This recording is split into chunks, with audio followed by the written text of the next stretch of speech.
Welcome back to the European Journeyman save. And last time out, I was saying maybe this team isn't that good. Maybe this isn't the team to win the Champions League. Yada, yada, yada.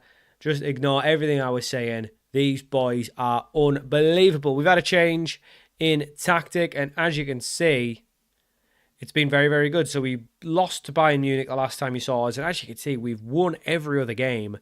We do not concede much very more. We beat Augsburg 7-0. We beat Ludogorets 2-0 in the Champions League. We beat Werder Bremen 4-0. As you can see, Jan Herker starting to get a couple goals. 7-0 in the Cup against Mainz. 2-0 against Dortmund in the league. Christian has been scoring plenty. 4-0 in the Champions League against Bruges. A 1-1 draw with Cologne.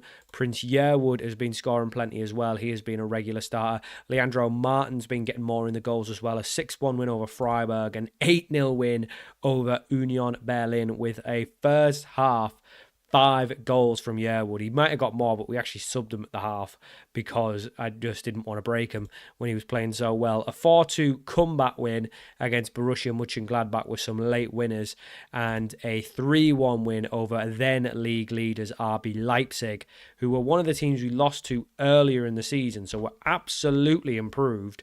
Dynamics are fantastic. Club atmosphere is maxed. Team cohesion's getting better. Managerial support is getting better. Everything's going well. And the players still don't even have green lines. That's how much there is still chance for progress. We are a little bit tired. I actually just realised I haven't actually got up to the game yet. We are at the 21st, so I will come back before the game. But yes, things are going very, very well. Obviously, we haven't done any business. It's just been, this is how good we are. So we're pretty much playing with the team at the start. Stabile is settled a bit better now. He's starting to play a bit more, a bit better. Markout, same thing. He's come back in the side since he's settled. Yearwood is now a regular on the left, and then Jan Herker is up top. He still isn't really settled. He isn't still really scoring at all, to be honest. But he is fluent in German now, so hopefully some links might start to form. He might start to play better. Christian's been unbelievable. 13 goals. He's been moved. He plays in attack and mid. I mean, this three have been unreal. It's just the striker really where we're lacking. Martin's been unreal. We probably, being honest, we're probably lacking a world-class goalkeeper, some world-class fullbacks. But to be honest, Zeki Khan is world-class now. So we've got, and then Falos is also very, very good. So really, we're probably missing one other world-class centre-back. How we've got this guy for £11 million, I don't know. He is world-class. A lot of our players are showing as world-class now. Yearwood, another one. A world-class on a free. Christian, world-class, 15 million. 3 million originally when we were at AGF. Ex-Denise, world-class, 38 million. We've played a bit for him. Martin, world-class, 37 million. So we paid a little bit for some of these boys, but overall we haven't went over the odds. £30 million for a world-class player is good. We've got a couple injuries. Bol is going to be out for a little bit, as is Filosa, but it's not going to be long. And obviously Garby is unregistered for these Champions League games. Zeki Khan's going to be out for a little bit longer as well, 3 to 6 weeks. So we will miss him. So that does create a little bit of a gap. But honestly, we've been unbelievable. So in today's episode, we've got Arsenal and Inter. And this is going to be a very, very good test to see where we are. We're already qualified, so these games don't really matter. We're already going to finish in the top 8, which is going to put us straight into the round of 16, I think. We are top of the Bundesliga as well. Leipzig do have a game in hand, but we do have superior goal difference as well. So we've got that one game. We're still in the Cup. We're in the quarterfinals of the Cup. And to be honest, really, there's only Bayern and Dortmund left who would give us any problems. So things are looking good. Financially, the club's doing okay. We do lose money over the season, but then we have a big boatload of sponsorship that comes in, and our debts are null now. We've cleared the debts, so yeah, let's go play Arsenal for the first game. So for our first game of the episode, we are playing Arsenal away from home. And this is a very good test because these are definitely obviously one of the better sides in the world in Football Manager now. So it's going to be a tough opponent. It will be a real good test for us to see where we are in the world of football. As you can see, we've got 5 or so world-class players. We're probably missing a really good goalkeeper, a really good centre-back, and a really good striker, maybe a ball winner as well. So for 3 or 4 positions. And to be honest, Jan Herker, he plays well, even though his average rating is bad. But for some reason, this combination's working. I don't really want to take him out. We've had to unregister Darwin Nunez to get Garby in the squad for the Champions League. I think that's ultimately more important. Nunez has started to regress pretty seriously now. He's only a second-tier player. He's still being decent, but I do think he's done now. So he's going to leave at the end of the season. But yeah, this is the team we're going with. Erdhausen in goal. Back four of Hassan, Garcia, Marcao and Lugosh. Stabile and Martin in midfield. Extenis, Christian, Yearwood and Jan Herker up top. And Yildirim has been another one who's been very, very good, as has Diao, as has Garb. I mean, they've all been good. Literally everyone's playing well in the 4-2-3-1. So we don't need to change it. Things are going really well. We've got really good players. We're just scoring a lot of goals, and we've actually been much tighter at the back. We did concede 2 to Mönchengladbach, which is disappointing, but I think we'll be okay. Their goalkeeper is actually someone I've got on my shortlist, this Lopez fella. He's a world-class goalkeeper, and he's actually got a release clause for 60 million. So if we get to next summer, we get our big budget, hopefully, he's my number one target. He's basically the player I want to bring in. And Herker's done some wonderful pressing there, and that is Herker all over. He's quick, he's good, he's got no instinct for the back of the net. I don't know why. He just cannot score. And it does worry me, and it does slightly concern me. He's a wonder kid, and he's already shown us 4-star. I don't really know. Looking at his stats, there's nothing that screams out to me as to why he doesn't score more. So I don't really know if it's ever going to come for him, whether it's just going to be a case of he'll settle down or what, but he just doesn't seem to score. And this has been a bit of a boring game. I'm sorry I've brought you back for this one. We've not really done anything. How is Celtic a second in the league? That's crazy. We do get the ball clear, and Extenis is very, very quick, and he can break.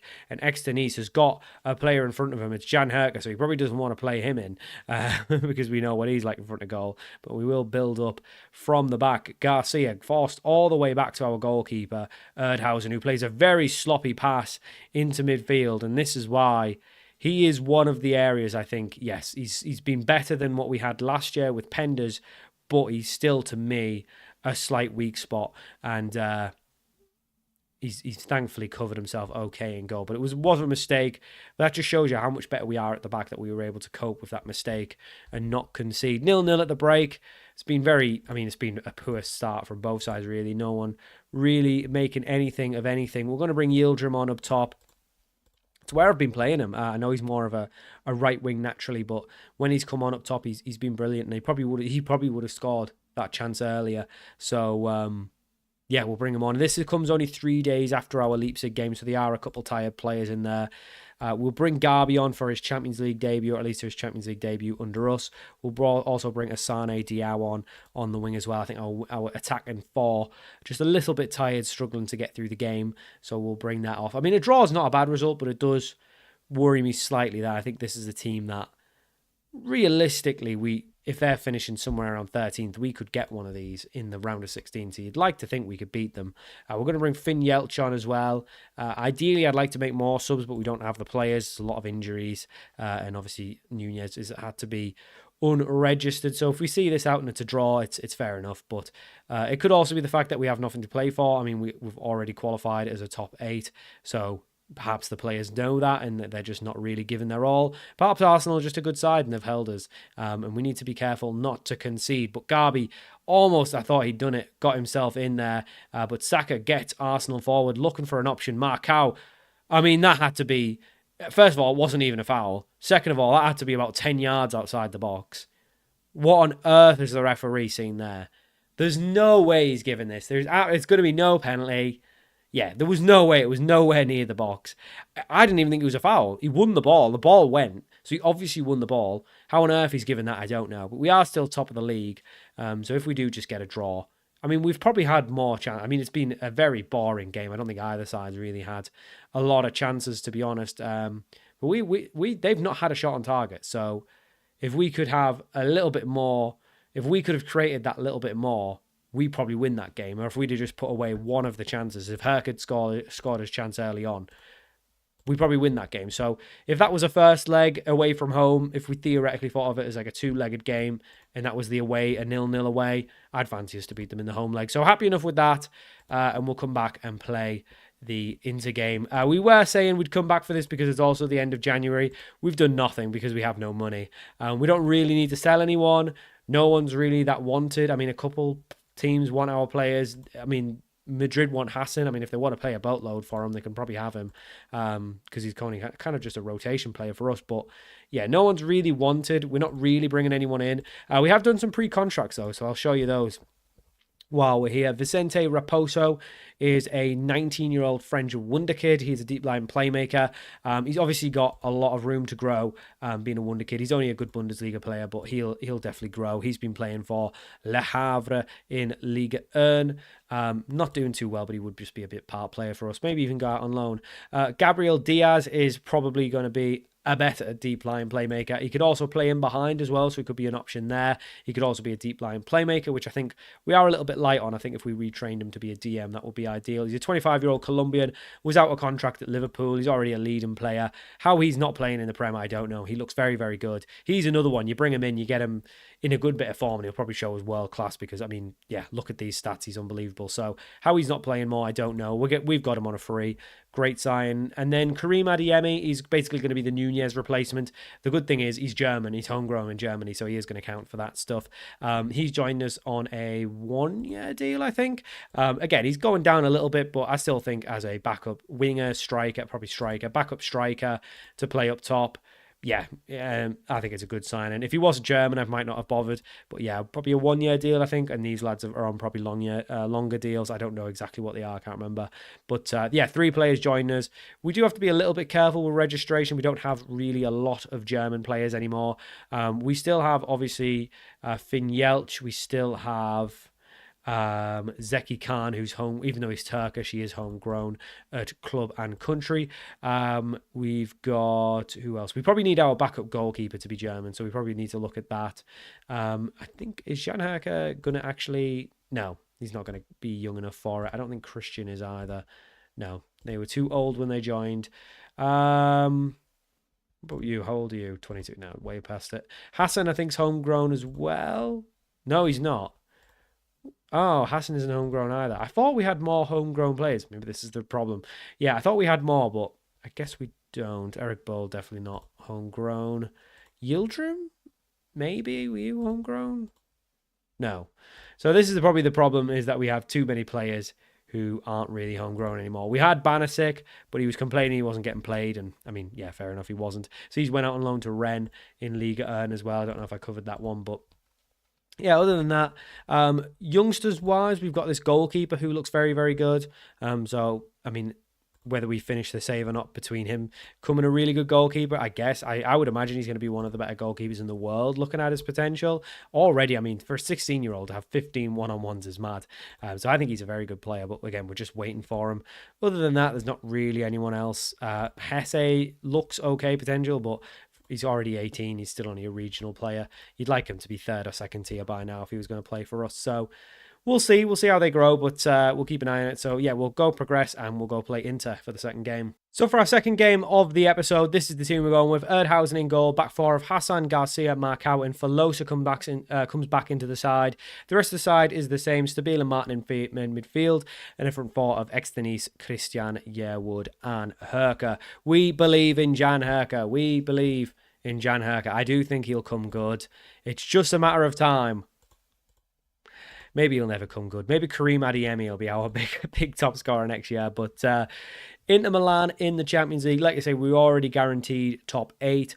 A draw here probably guarantees us to finish first as well. So that would be a very good return. How Celtic are second, I don't know. A lot of teams look like they're going to miss out. A lot of good teams look like they're going to miss out. Dortmund potentially missing out as well. Good effort from Christian on the free kick, and now Yearwood to take the corner. He's definitely earned his place in the first division, in the first spot. Sorry, don't know who was trying to take that header, but they mistimed it by an absolute mile. Quite funny. Filosa had a little bit of a slow start to his life here as a Frankfurt player, but I think like all of the new signings this year, they've all eventually come good. We've signed them for a reason. I think Herker's probably the only one who's not really come good yet. Just the 1 goal in the league is, quite disappointing. He's played as a 2. He's played as a single player. I just think he's maybe not a lethal goal scorer. But it doesn't matter. The goal scorers are around him. As long as we're winning, I'm not going to question it. Hassan, lovely ball to the back stick, and Prince Yearwood extends his lead as our top goal scorer. And for someone who's been a sub player for a lot of these early games to come in and now be top scorer just shows you how good he's been, and how much he's been. Obviously, 5 of those came in one game, so take it with a grain of salt. But consistently he's scoring, and he's been really good. And now we won it back in midfield. Herka tackled, but Hassan will pick up the loose ball, plays it to Stabile, into Herka, and Jan Herka's put it in the back of the net. No! Don't, you got to let him have it. He doesn't score enough. Don't let him be offside. Come on, Jan Herka, please be onside.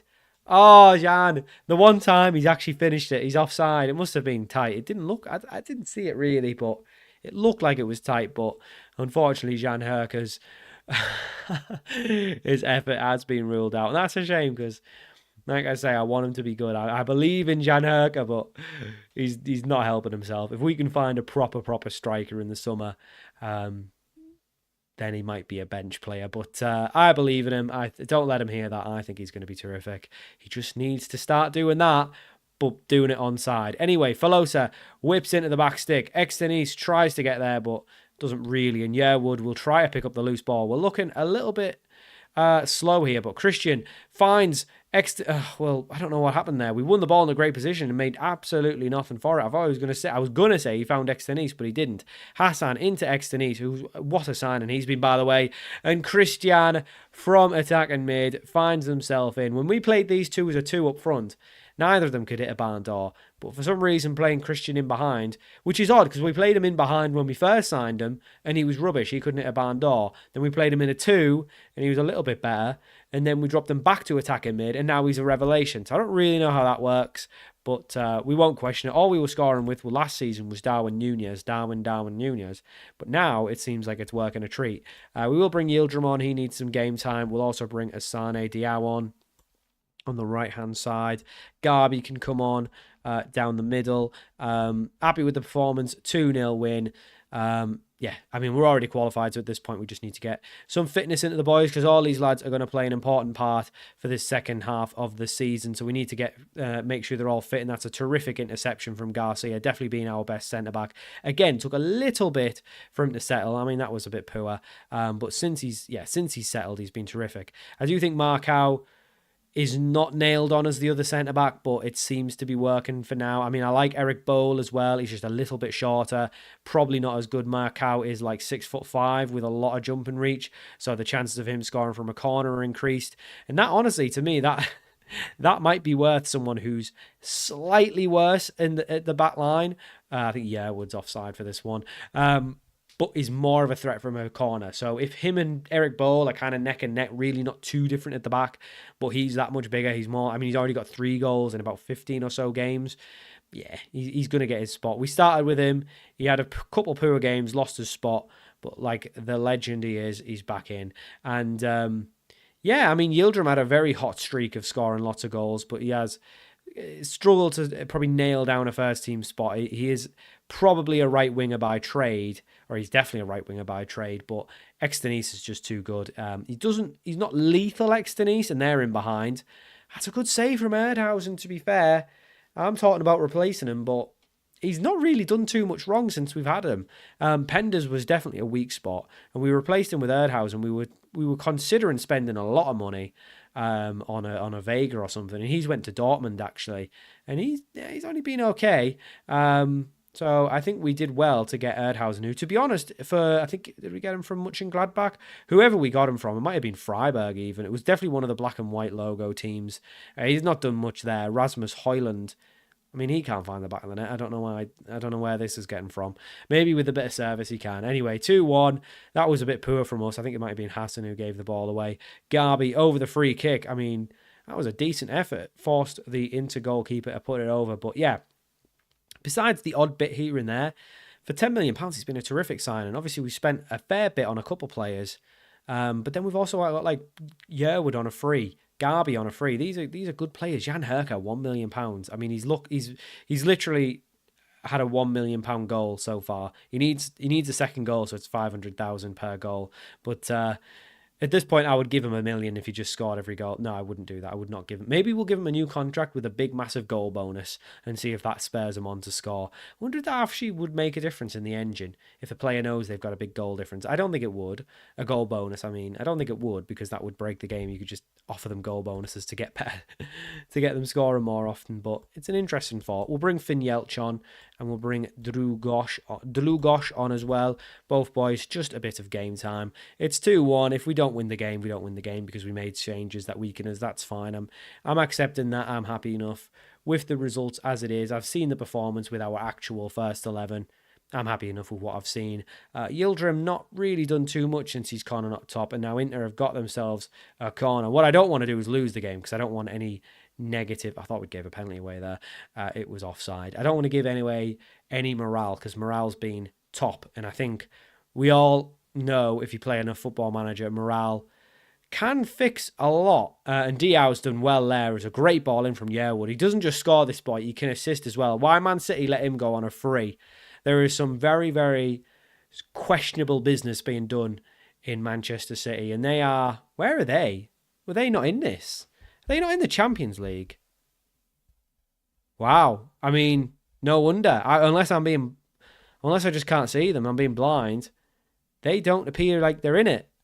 And that's, I think, the end of it. Celtic and Man United in the top 8. We're going back to like the early 2000s. Crazy. I mean, the rest of it's fine. Liverpool, PSG, yeah.